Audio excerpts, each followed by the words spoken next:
Friends, இன்னைக்கு என்னோட mini vlog தான் பார்க்க போறீங்க. நான் அப்பலேருந்து வீடியோ போட ட்ரை பண்ணிட்டு இருக்கேன். பட் ஆனால் என்னோட பக்கத்தில் ஒரு குட்டி வாண்டு இருந்துக்கிட்டே வீடியோவே போட விடல. ஸோ இப்போ தான் டைம் கிடச்சிது. ஸோ அன்னைக்கு ஒரு நாள் பார்த்தீங்கன்னா எங்கள் அம்மா வந்து பார்த்தீங்கன்னா பிரியாணி பண்ண வந்து ரெடி பண்ணிட்டு இருந்தாங்க. ஸோ நானுமே போய் ஹெல்ப் பண்ணதால கொஞ்சம் சீக்கிரமாக வந்து வேலை முடிஞ்சுது. இன்னைக்கு எதுக்கு பிரியாணின்னு பார்த்தீங்கன்னா தங்கச்சிக்கு பர்த்டே. ஸோ அதனால வந்துட்டு பிரியாணி பண்ணியிருக்கோம். ஏன் பர்த்டே அன்னைக்கெலாம் வந்து பிரியாணி பண்ண முடியாது, ஏன்னா வந்து ஸ்கூல் டைமாக இருக்கும் இல்லையா.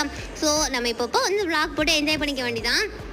அண்டு கொஞ்ச நேரம் கழிச்சு எங்கள் அப்பா வந்து அருண் ஐஸ்கிரீம் வாங்கிட்டு வந்தாங்க. ஸோ அதையும் வந்து பார்த்திங்கன்னா சாப்பிட்டுட்டு பர்த்டே அன்னைக்கு பர்த்டேக்களே தூங்கிட்டாங்கன்னா நமக்கே வந்து கேக் வாங்கி கொடுக்க மாட்டாங்க. ஸோ இதுவே வந்து என்றைக்கே ஒருத்த வீடியோ தான் 5 நாளைக்கு முன்னாடி வந்து எடுத்தது.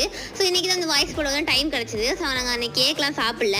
அண்ட் எங்கள் அப்பாவோட பர்த்டே கிஃப்ட்டுக்காக வந்துட்டு டாஹி குட்டி வந்து வாங்கிட்டு வந்தாங்க. இது க்யூட்டாக இருக்குன்னு சொன்னால் லைக் பண்ணி சப்ஸ்கிரைப் பண்ணுங்கள்.